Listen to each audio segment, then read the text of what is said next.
Good morning and welcome to Pleasant Grove Baptist Church's online service for Sunday, November 1st.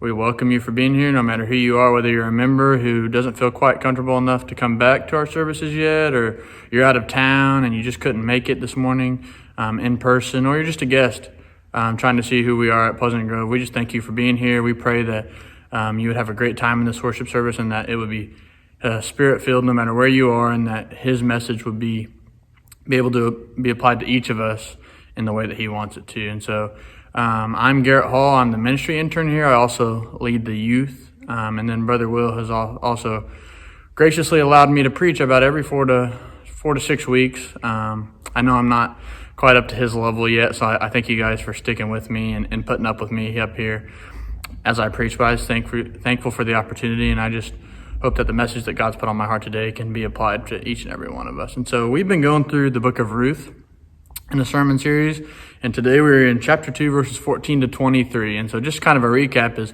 we get in starting the book of Ruth, and it talks about how this is back in the time of the Judges. And so we know that the time of the Judges is when the Israelites kept having this, what we call the cycle of sin in the Bible, and just repeated over and over, them falling into sin and worshiping false idols and rebelling against God. Then someone comes along and they face consequences for it, and then God raises up a judge and they're delivered from it back into a good standing with him, a good relationship with him, and then it happens all over again. It just cycle over and over. And so we see that. And so at this time we see this family in Bethlehem, Elimelech's family, Elimelech, Naomi, and their 2 sons. And it's a time of famine in Bethlehem and in Israel. And so they leave. They go away from his chosen place, his chosen people, and they go to Moab, a place that God does not look favorably upon, because they did not look favorably upon the Israelites when they were coming through in their time. And so Moab is not a favorable place. If you're an Israelite, you were looked down upon if you married a Moabite. You didn't want to. And so they're rebelling against God, leaving,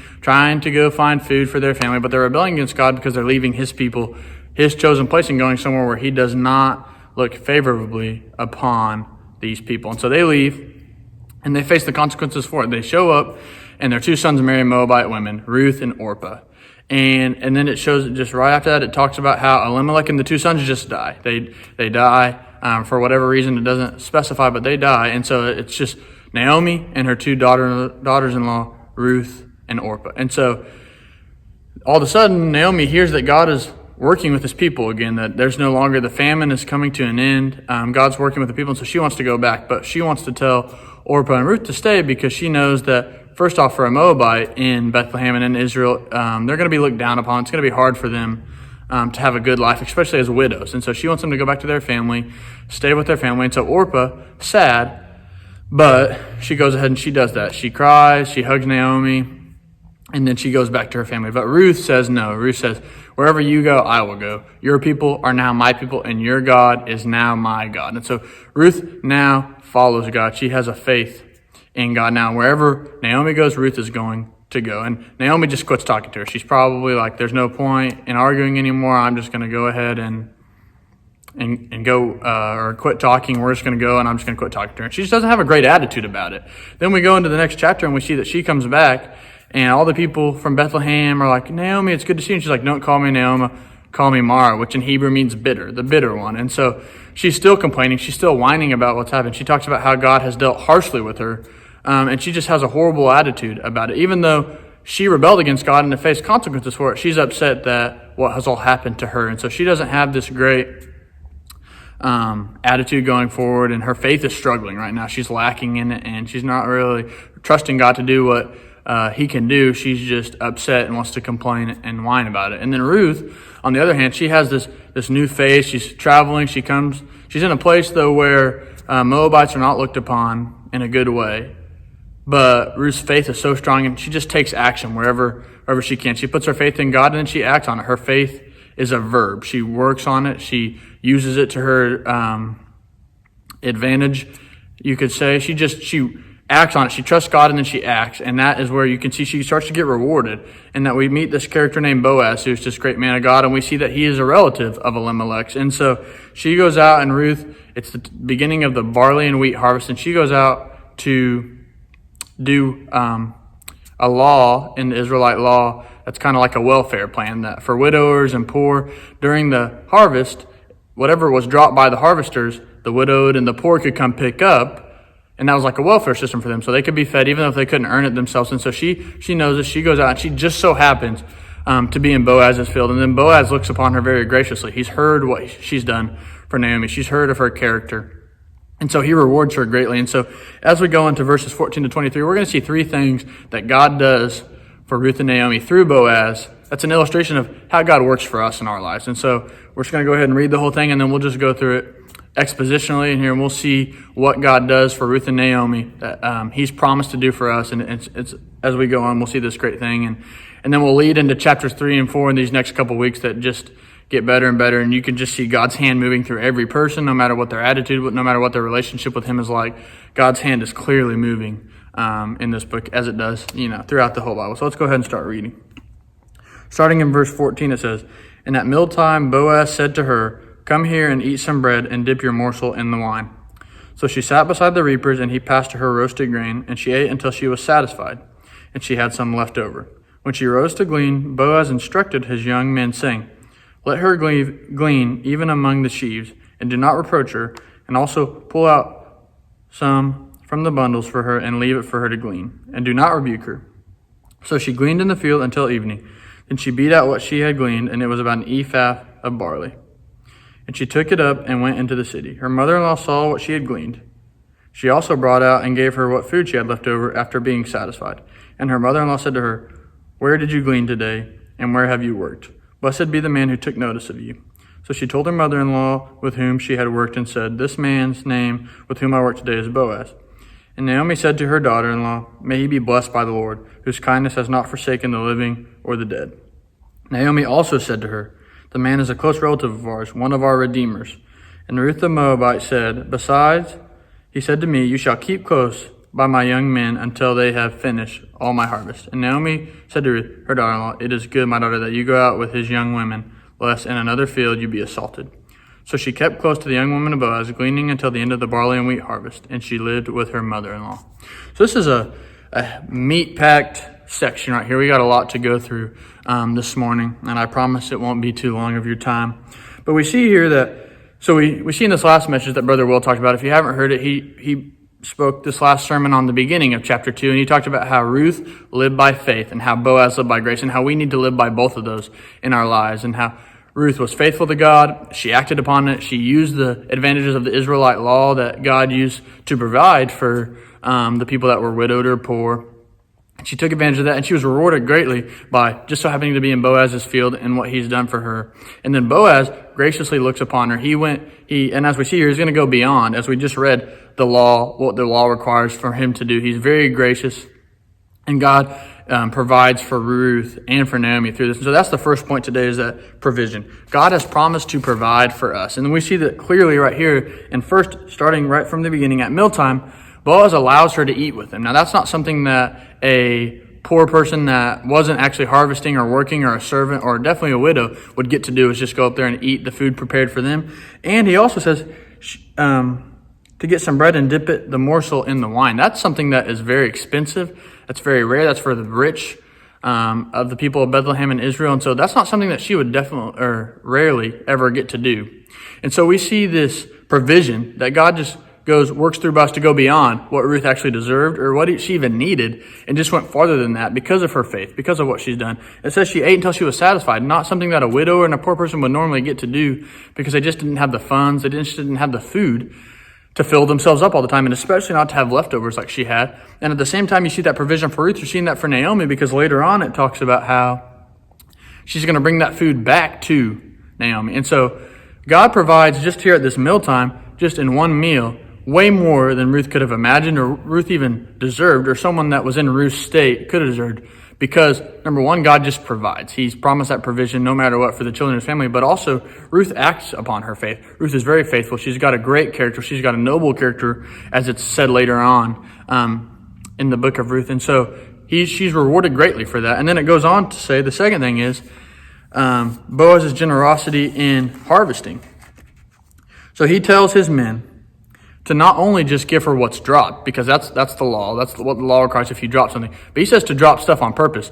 Handfuls of stalks of barley and wheat. Just drop it and take her. But also don't rebuke her. Don't get mad at her when she picks that stuff up, because normally that would happen if a widower or a poor person tried to take something that the law didn't require. They would rebuke them. They would get on to them, take it back. He said, no, don't do that. Drop it on purpose and give it to her. And so by the time she goes home, she has extra food, she's full, and she has a ton of grain to take back to Naomi. And so God provides in a way through Boaz to Ruth and Naomi that she could have never imagined. And so we see this first thing, that God promises provision to his children. If you have a personal relationship with God, he's going to promise to provide. We're going to turn here to 2 Corinthians chapter 9, verse 8. And it says, "And God is able to make all grace abound to you, so that having all sufficiency in all these things at all times, you may abound in every good work." God promises provision to his children. Now, that provision can look like a bunch of different things. He does not promise that we're going to have all the material things we desire. He does not promise that everything we want we're going to have, no matter whether that's money, whether that's material objects, whether that's this perfect husband or wife, or however many children you imagine. But God has promised to provide for our needs. And just as this illustration uses here, God uses Boaz to provide for Ruth and Naomi in the same way that he provides for us. He graciously rewards her in multiple ways, and that we see here in this passage. In the same way, he provides for us.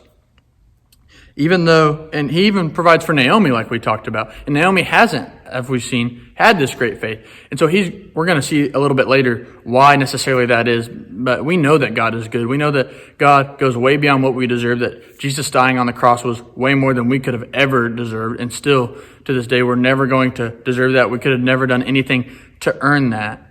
And so even though we fall short sometimes, like Naomi does here, God still provides for her through Ruth. Like Ruth's faithfulness and this great reward goes to Naomi too. It's not just Ruth getting the reward, Naomi as well. And as we go on, we're going to see why that is.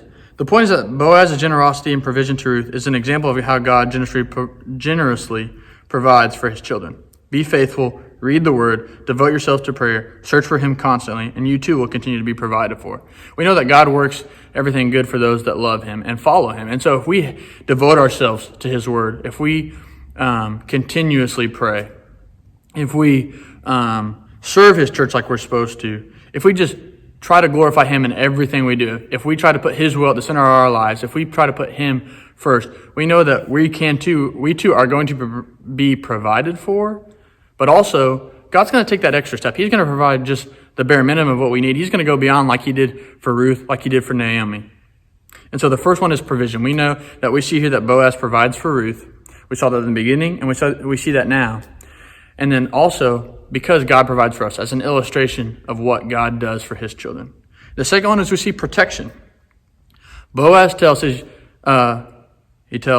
Naomi, keep close to my young men. And so the reason that is because for a widower, for someone poor who would be going out here and using this welfare system, you're by yourself, you're alone. You're going behind all the harvesters, you're picking up what's been dropped, you're by yourself, and it's a perfect time for someone to assault you, especially a young woman. And so for someone like Naomi, or for someone like Ruth, this could be scary because we know that there's evil in the world. Ever since that first sin happened in the garden, there's been evil in mankind. And so there's evil people today that we know, and there was evil people back then. Just because it was something in the Bible doesn't mean there wasn't evil people there. And so this would be a perfect time for someone who has an evil intent to come in and do something like that to a woman. And to be honest, Ruth the Moabite probably wasn't looked very highly upon at this point just because she was a Moabite. And, her reputation was probably a little bit better, but if something would have happened to her, the only one that would have really known is Naomi. And so for Ruth, this could be a scary thing. And so for Boaz to say, go with my young men, that's a thing of protection. Stay with my people. They'll protect you. You won't be assaulted. Just like Naomi says in verse 22, and Naomi said to Ruth, her daughter-in-law, it is good, my daughter, that you go out with these young men, lest in another field you be assaulted. And so Boaz protects Ruth here. Obviously it's not a personal protection because he won't be there, but keeping close to his young men and his young woman servants, she's not going to be assaulted. And that's the same thing. God promises to protect us. We just went through the book of Psalms, we did go through the book of Psalms. We just went through a sermon series on Psalm 23. And so in that, we see protection from God. And in verse 4, specifically, it says, "Even though I walk through the valley of the shadow of death, I will fear no evil, for you are with me. Your rod and your staff, they comfort me." Even though this psalmist here, and we see a psalm of David, and David, the Lord is his shepherd, that he fears no evil, because even when things are scary, even when you're in this valley of all darkness, we know that God is with us. We know that God has promised to protect us. His rod and his staff are with us, as it says here.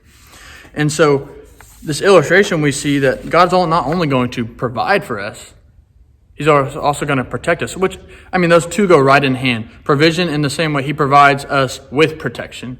And he protects us with provision. These two go hand in hand together, like all of God's characteristics do. They all intertwine to be this perfect being that he is. And so God again uses Boaz to protect Ruth. In the same way that we are promised provision from God, we are also promised protection. And so these two things we've seen so far that Boaz is doing for Ruth and for Naomi, because if Boaz did not protect Ruth, then Naomi would not have anything to do, because she's staying home. We can see her attitude might have changed a little bit before this passage. As we go on to this passage, we see that things are starting to opening up for her, back with her faith, and we'll get to that in just a minute. But if Ruth is not protected, then Naomi wouldn't have had food, and she would have been struggling. And so God protects Ruth, or uses Boaz to protect Ruth and Naomi. And so first we see provision, next we see protection, and then we get to what I think, the thing that spoke to me the most, the thing that stuck out to me the most here, and this is the best part, I feel like, of this passage right here, is this quality that God has specifically for Naomi here, but that he has for all of us, and it's something that is so encouraging to us, and that is redemption. Now, we've seen this amazing illustration of God using Boaz to provide for and protect Ruth, just as he does for us. Now I want to go into something a little more comforting here, which, not a little more comforting, just as comforting, but even more, because Ruth, as we've seen here, and Boaz are both of noble character. Ruth is both living out her faith, but there's sadly a lot of times I'm a lot more like Naomi than I am like Ruth or Boaz. And there's a lot of times whenever I personally maybe question God for something that's happened, or doubt a little bit, or I have a bad attitude at something that's happened. Sin crawls more and deep into my life, and I let it, I can't beat that temptation at that time. And then I just, I struggle. And then in my head, I'm not necessarily heavenly focused. I'm more me focused. And there's just sadly a lot of times I'm more like Naomi than I am like Ruth or Boaz. And I think we can all agree that there was one person that we didn't want to be like out of these three main characters, it would be Naomi. But sadly, I think we a lot fall into this thing where we're going to whine and complain it. And it might not be out loud. There's not necessarily a lot of times where I'm going to question God outright in front of my friends or at church or something like that, but in my heart and in my head, I will, and that's just as bad. And so, as we see here, Naomi, through this first chapter and a half, has not had a good attitude. Her faith has been lacking. First, she rebels against God, and then whenever God sends her punishment, she's upset about it. She's mad, even though she deserves it. She deserves more than what she got. And so, we see here that God is going to work through redemption. We see the word redeemer, and we'll go through it as we get there.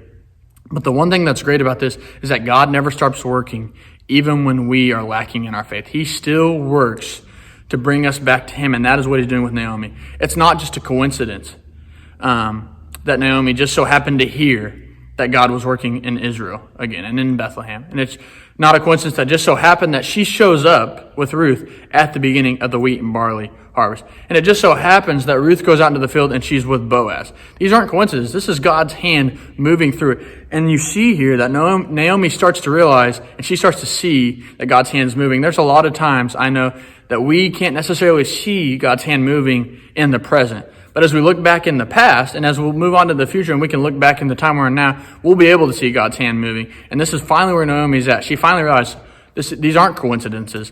God's still working to bring me back. And her face starts to come up a little bit more. She starts to have a little bit more hope. Her face starts to grow a little bit more, come back to where it was. She starts to get closer to God because she sees him working. So let's go ahead and reread that again, where Naomi starts.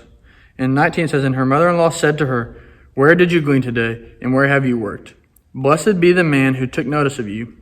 So she told her mother-in-law with whom she had worked. The man's name with whom I work today is Boaz. And Naomi said to her daughter-in-law, may he be blessed by the Lord, whose kindness has not forsaken the living or the dead. She realizes it. She sees, oh my gosh, what have I been doing? I have been horrible. My attitude has been bad. God has been working this entire time, even though I've been rebelling. She sees the kindness. She sees the grace that God's using. And then it goes on to say, and Naomi also said to her, the man is a close relative of ours, one of our redeemers.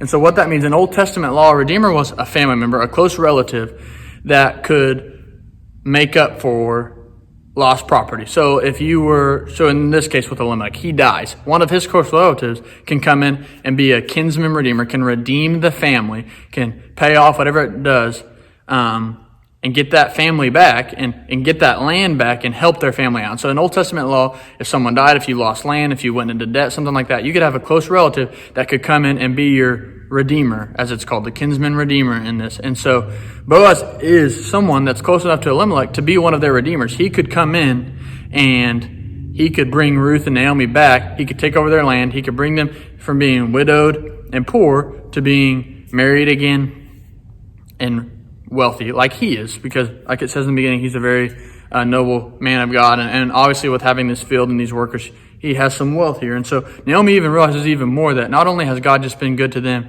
for bringing them back to Bethlehem and putting them in a field where they can get grain, but it's with one of their family members that can ultimately bring them back. And so Naomi starts to see God's plan a little bit. She starts to see that, and she's hopeful for that. But it also goes on to say that, and I missed this on the provision part, I meant to say this, is that at the end of this book, it talks about how, or at the end of this chapter 2, it says, so she kept close to the young men of Boaz, gleaning until the end of the barley and wheat harvest, and she lived with her mother-in-law. And so Ruth there was able to not only do that for one day. Boaz wasn't just generous and gracious for one day. The entire harvest. They came back at the beginning of the harvest. So this is at the very beginning of the barley and wheat harvest. And through the entire time, God provides for that family and with Naomi. But we see in this redemption that God is starting to slowly pull Naomi back to him. That she's gone away. He's allowed that to happen because we make decisions. We're allowed to make our own decisions, and Naomi made some horrible ones and some really bad ones rebelling against God. But God's not giving up on her. He's pulling her back slowly, and she sees that. And we see that in our lives, and that we can know that even when we struggle in our life, that redemption is a thing. That the cross is an ongoing, everlasting thing at God for us, and that we know that we're going to continue to sin. Now, we're called to a thing of holiness, to a place of holiness, to live a holy life. And so we're supposed to beat out sin. We're trying to beat out sin. Our everyday life is to be holier, to sin less, but that's still going to happen. We're still in the flesh, and the flesh is sin. And so we're still going to sin. But even when something like this happens with Naomi, even when you fall out of a great place in your relationship with God, God's still going to work to pull you back like he's working here to pull Naomi back. I want to read a verse in Ephesians chapter 1, verse 7, where it says, in him we have redemption through his blood, the forgiveness of our trespasses according to the riches of his grace. God's grace, one of the best qualities he has, works so well for redemption because he's so gracious for us. He has such a great heart, if you can say that. He has such a great heart that he pulls us back in no matter what we've done. That grace wants to redeem. He always wants to have a personal, close relationship with us. He wants the relationship to be as best as it can. He wants us to live for him. He wants us to glorify him. He wants that relationship to be great. And so he's always going to work for his children to bring them back. And I think that's one of the best things because we are going to struggle. We are going to fall off sometimes and not always be in the best with him. But he's always going to work back to pull us closer like we've seen with Naomi here. And so God still provides. And so as we've seen here, we've seen this book could, honestly at this point, could be called Ruth, could be called Naomi, and as we go on, we can see it could also be called Boaz. And so as the story progresses through Ruth, we still have 2 chapters to go. We're going to see God's hand working more and more through Boaz, through Ruth, and through Naomi. And so as we've seen today, provision, protection, and redemption. This illustration through the book of Ruth of how God uses Boaz to do these things for Ruth and Naomi, but how he also does that for us. And so as you go through, I would just pray and have you guys pray that God will provide for your family, that God will protect your family, and that God will redeem the people in your family, the people in your church, just people in general that have fallen away from him. And so as we see this, we know that we need to live a holy life for this, that once you become children of God, you're going to, because if you are truly a child of God, your goal is to glorify Him. Your goal is to be His will. Your goal is to live holier, and that He will provide, protect, and redeem us. And so we just want to thank you guys for being here this morning. If you don't know, we are doing 2 services right now, an 8 o'clock or 8:30 service that is masks required the entire time.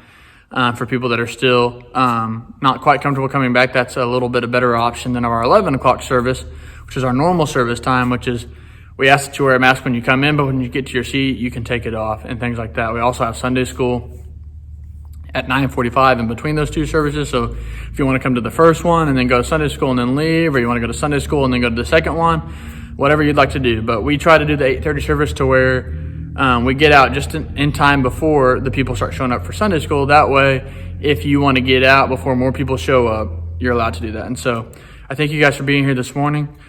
Keep praying for this church. Keep praying for the nation, for the world, just that Jesus can come save it more. More and more people can be saved. More and more people can turn back to Him, because we know this is a very trying and hard time going on with everything with COVID and politics and just the world in general. And so thank you guys for being here this morning. We're praying for you every day, and we just hope that you have a great rest of the week, and that you can join us again next Sunday.